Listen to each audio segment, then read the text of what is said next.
नमस्कार सर, मेरा नाम राजू है। आज का टॉपिक है किसी भी एएमसी में जितने भी ऑल इक्विटी म्यूचुअल फंड हैं उस पर्टिकुलर एएमसी का सभी में हमको एसआईपी का रिटर्न चेक करना है। तो कैसे करेंगे?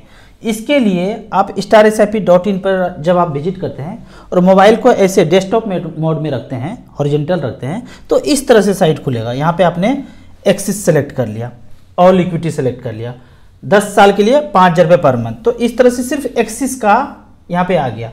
इस तरह से व्यू होगा डेस्कटॉप मोड में। लेकिन जैसे ही आप मोबाइल को ऐसे कर देंगे तो मोबाइल व्यू में आपको व्यू इस तरह से दिखेगा। तो यहाँ पे सिर्फ एक्सिस का फंड है। तो यहाँ पे हमने क्या सिलेक्ट किया है? All equity. ऑल इक्विटी आ गया for axis mutual fund all equity, 10 years, 5,000 रुपये पर मंथ। तो एक्सिस मिड कैप सबसे ऊपर में आता है, जिसने 5,000 रुपये पर मंथ, यहाँ पे लिखा हुआ है कि हम कितना करते हैं, 5,000 रुपये पर मंथ। यहाँ पे जो मैं एएमसी ले रहा हूँ, axis, SBI, HDFC, ICICI bank वाला म्यूचुअल फंड ले रहा हूँ। ऑल इक्विटी में SIP परसेंटेज देखते हैं कितना रिटर्न दिया है पिछले 10 साल में। आप 15 साल चेक कर लीजिए, 12 साल चेक कर लीजिए, मैंने 10 साल चेक किया है। यहाँ पे 5,000 रुपये पर मंथ 10 साल के लिए, तो जमा कितना होगा? 6 लाख रुपया जमा हुआ। 60,000 साल का, तो 10 साल में 6 लाख जमा हो गया। अब 6 लाख का वैल्यू अलग अलग एएमसी में, उसी के इक्विटी फंड में अलग अलग एएमसी में क्या रिटर्न दे रहा है, इसको चेक करते हैं। 2013 से लेके अब तक 6 लाख जमा हुआ, पैसा बना है 17% के रेट से 14,77,000। दूसरा फंड है एक्सिस लॉन्ग टर्म इक्विटी, इसने 11,84,000 बनाया 13% के रेट से। तीसरा फंड है axis blue chip large cap category में 12.26% का रिटर्न करके 11,25,000 बनाया है। लास्ट का फंड है 11,14,000 बनाया है 12% के रेट से, एक्सिस फोकस्ड 25 फंड। अब दूसरे एएमसी में चलते हैं, SBI में देखते हैं। SBI में वही सेम सिलेक्शन किया है, लास्ट 10 ईयर्स, 5,000 रुपये पर मंथ। SBI का सारा इक्विटी फंड देखते हैं। पहले नंबर पे आता है SBI स्मॉल कैप, 2013 से अब तक 5,000 रुपये जमा किया तो 6 लाख जमा हो गया और वैल्यू बना है 19,13,000, 22% का रिटर्न दिया है। क्या फ्यूचर में भी ऐसा रिटर्न देगा? कोई नहीं जानता है। हमारा बच्चा पहला वाला बैंक PO बन गए, दूसरा भी बनेगा? कोई नहीं जानता है। हमारे समाज में, टोला में IAS अफसर, IPS अफसर, इंजीनियरिंग सब कंप्लीट किया है। आने वाले जनरेशन करेंगे? कोई नहीं जानता है, कुछ गारंटी नहीं है। ये पीछे क्या हुआ है ये बता रहा हूँ। SBI स्मॉल कैप हो गया, SBI मैग्नम मिड कैप 2013 से लेके अब तक मिड कैप में जमा तो 6 लाख ही हुआ, 15,26,000, 18% का रिटर्न। 17% का रिटर्न किसने दिया है पिछले 10 साल में? SBI टेक्नोलॉजी ने। SBI कॉन्ट्रा ने 17% का रिटर्न, 16% का रिटर्न। सबसे कम वाला रिटर्न देखते हैं। सबसे कम का अगर रिटर्न देखते हैं तो ये फंड का नाम आता है 9.79% का SBI PSU फंड। AUM देखेंगे 542 करोड़। नहीं जाना है, मैं बोलता हूँ 3,000, 4,000, 5,000 करोड़ है तब जाना है। इसमें देखेंगे 1700 crore. SBI health care return 12%। आगे बढ़ते हैं, SBI magnum equity ESG fund 12.9% का रिटर्न, AUM 4,767 करोड़।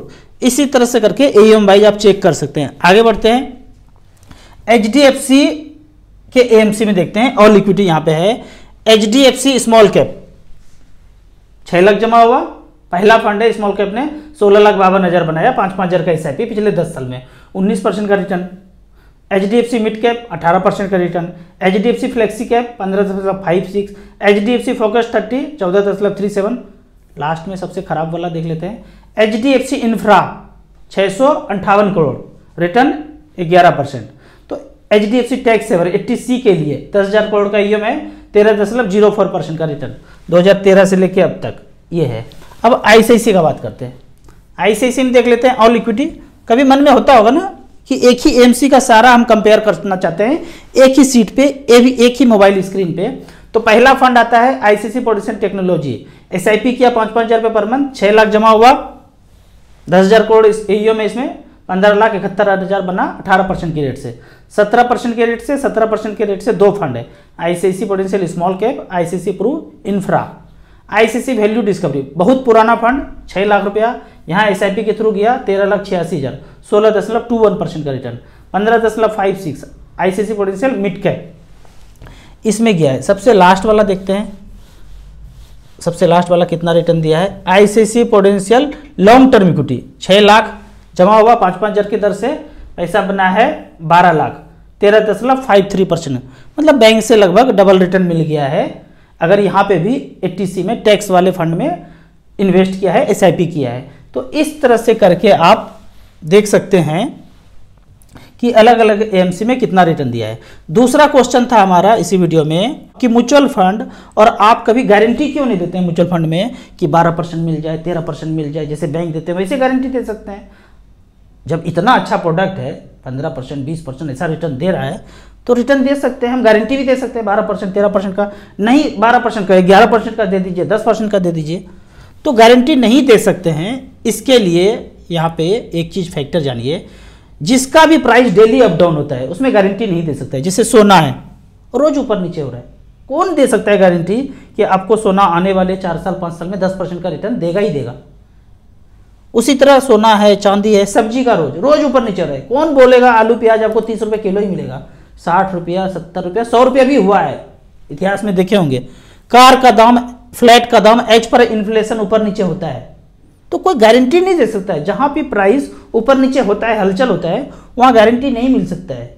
और दूसरा फैक्टर यह है कि मान लो आपको एएमसी गारंटी दे ही देता है, 12% के रेट से आपको पैसे देंगे, 20 साल रिमेन इन्वेस्टेड रहिए, तो सेबी को यह पता है कि ऐसा गारंटी अगर हम अलाउ कर दें तो इन्वेस्टर को नुकसान ही नुकसान होगा। एएमसी तो चांदी काट लेगा, इन्वेस्टर को नुकसान होगा। उदाहरण देख लेते हैं, म्यूचुअल फंड का स्ट्रक्चर देख लेते हैं और बैंक का स्ट्रक्चर देख लेते हैं। म्यूचुअल फंड कहता है जो भी रिटर्न हमको आएगा उसमें से एक्सपेंस लगभग 1.5% मैं यहाँ पे कैलकुलेट किया हूं, वो काट लूंगा, बाकी रिटर्न दे दूंगा। ये जो आपको रिटर्न दिख रहा है वो आपको दिखता है, जैसे कि स्टेटमेंट में यहाँ पे अगर हम रिटर्न देख रहे हैं, ये रिटर्न हम यहाँ पे देख रहे हैं, तो ये आपका रिटर्न ऑलरेडी काट के ही दिया जा रहा है। अगर यहाँ पे 19%, 18% का रिटर्न दिख रहा है तो ऑलरेडी 1.5%, 2% काट के ही आपको दिखाया जा रहा है। तो यहाँ पे ये रिटर्न आपको दिख रहा है। एक्चुअल में रिटर्न 22% किसी साल मिला तो 1.5% काट के आपको 20.5 रिटर्न दे दिया। किसी साल 10% रिटर्न हुआ तो भी 1.5% काटेंगे, 8.5% रिटर्न दिए।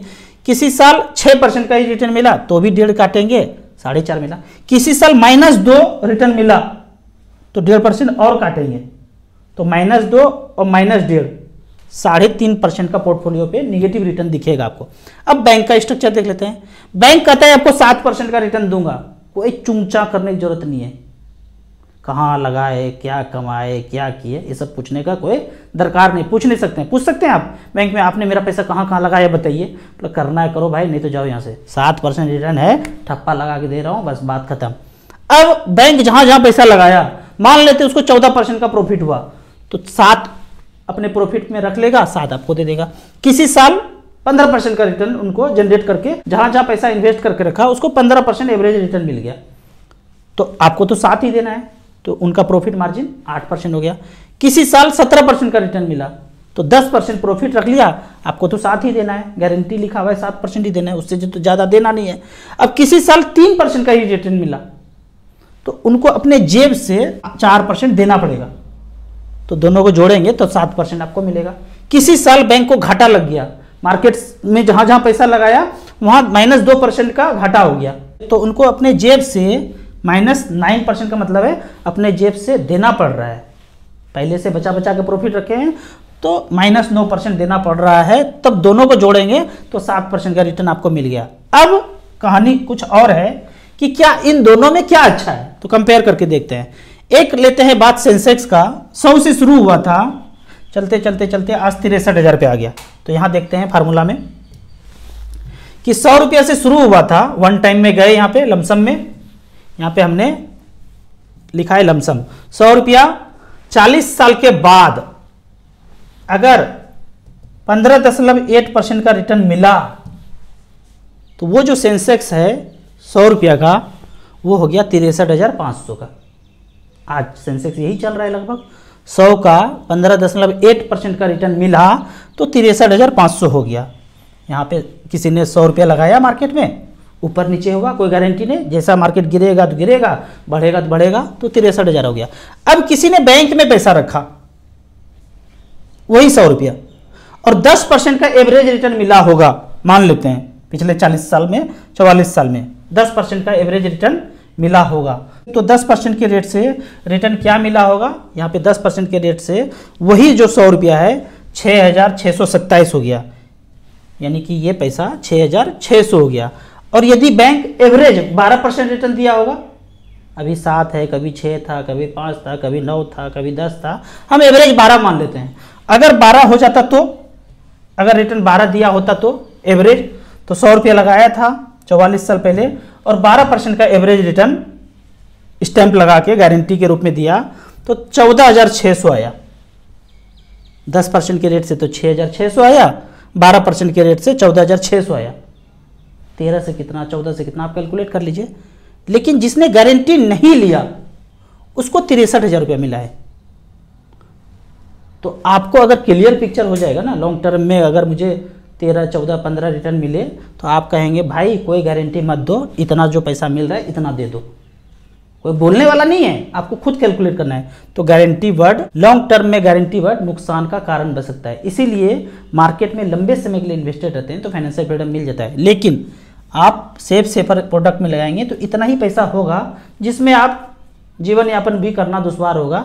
वहाँ इन्वेस्ट करते हैं तो खर्चा करने के बाद भी थोड़ा सा पैसा बच जाता है। इसीलिए मैंने कभी नहीं कहा वीडियो में कि आपको म्यूचुअल फंड में गारंटी मिलेगा 10%, 12%, 13%, 15% मिलेगा। पीछे का इतिहास है, एक्सपेक्ट कर सकते हैं कि इस तरह से 12, 13, 14 मिल सकता है। गारंटी नहीं बोल सकते हैं, क्लेम नहीं कर सकते हैं आपने बोला था, म्यूचुअल फंड ने बोला था, बड़े कहीं नहीं सुनेंगे कि म्यूचुअल फंड में आपको गारंटी बोलेंगे। गारंटी जाना है तो वही safer safest fund, bank, post office, FD वही करना है। तो यहाँ पे म्यूचुअल फंड में आप एक्सपेक्ट कर सकते हैं 12 से 15, 15 से ऊपर मिल सकता है, 12 से नीचे मिला तो आप किसी को बोल नहीं सकते हैं कि आपने बोला था 12% मिलेगा। अगर कोई ऐसा बोलता है तो कि गारंटी, तो फ्रॉड कर रहे हैं, ये नहीं बोलना है। क्योंकि जो मार्केट में रोज हलचल हो रहा है ना उसमें कोई गारंटी दे ही नहीं सकता है। अब कुछ कमेंट्स का बात कर लेते हैं। यहाँ पे क्वेश्चन पूछा गया है, अगर एक ही म्यूचुअल फंड हाउस में 2 स्कीम SIP रखते हैं और एक ही फोलियो है और यदि अगर रिडीम करते हैं तो एक SIP को रिडीम करते हैं तो क्या दोनों से रिडीम हो जाएगा? कैसे हो सकता है? आपने अगर एक ही फोलियो में जितना AMC है ना, मान लेते हैं कि एक AMC को 11 म्यूचुअल फंड है, इक्विटी म्यूचुअल फंड, आपने एक ही फोलियो में 11 स्कीम ले सकते हैं। एक ही फोलियो में एक रिडीम करेंगे तो रिडीम करने का ऑप्शन आएगा ना, SBI स्मॉल कैप से रिडीम किया तो उसी से रिडीम होगा। SBI मिड कैप से थोड़ी रिडीम हो जाएगा फिर, या SBI ब्लू चिप से रिडीम थोड़ी हो जाएगा। जिससे रिडीम करेंगे वही रिडीम होगा। दूसरा क्वेश्चन है कि 6,000 रुपये पर मंथ इन्वेस्ट कर रहे हैं 2018 से, 3,97,000 है और जिसमें प्रॉफिट जो है 1,97,000 है, टोटल वैल्यू करंट वैल्यू 5,95,000 है। तो इस प्रॉफिट को निकाल लूँ या कंटिन्यू करूँ? अगर तो आप निकाल लेंगे, मान लेते हैं कि आपने 25% पैसा निकाला तो 25% आपका यूनिट भी तो सेल होगा। आपने इतना सोना सिक्का खरीद के रखा, अब उसमें से कुछ बेचना चाहते हैं तो कुछ तो बिकेगा ना सिक्का, तो यूनिट बिक जाएगा। आपको जरूरत नहीं है, रिमेन इन्वेस्टेड रहिए। 12, 13, 14% आपको लंबे समय में मिल जाता है, तो आप रिमेन इन्वेस्टेड रहिए। जरूरत पड़े तो कभी भी पैसा निकाल सकते हैं, म्यूचुअल फंड का यही खासियत है। अगला क्वेश्चन है कि हर साल 50,000 रुपये इन्वेस्ट करना चाहता हूं, कहां करूं? तो मैंने बताया है जो बैंक का स्मॉल कैप है 10,000 रुपया 5 में लगा दीजिए। जब भी पैसा आए उसमें टॉपअप करते जाइए और एक टारगेट बना लीजिए। जब तक 1 करोड़ रुपया नहीं होगा म्यूचुअल फंड से तब तक पैसा रिडीम नहीं करेंगे। अगर म्यूचुअल फंड में कदम रखे हैं 50 लाख 1 करोड़ रुपया ना हो तो फिर म्यूचुअल फंड में घुसना ही क्यों है? फिर तो आपके लिए बहुत सारे प्रोडक्ट है, बैंक, पोस्ट ऑफिस, ये वो तामझाम सब है। यहाँ पे आना है तो फाइनेंशियल फ्रीडम पाना है, तभी आना है। जब तक नहीं होता है तब तक पैसा रिडीम नहीं करना है। आपको इसी तरह म्यूचुअल फंड के बारे में और कुछ जानना है, इन्वेस्टमेंट के बारे में जानना है तो इस नंबर पर मुझे व्हाट्सअप कर सकते हैं। आपको म्यूचुअल फंड में इन्वेस्ट करना है तो ऐप है एसेट प्लस, इन्वेस्टर के लिए अलग ऐप है, डिस्ट्रीब्यूटर के लिए अलग ऐप। कोई भी एक्स्ट्रा चार्ज नहीं है, मिनिमम 100 रुपया शुरू कर सकते हैं, मैक्सिमम का कोई लिमिट नहीं है।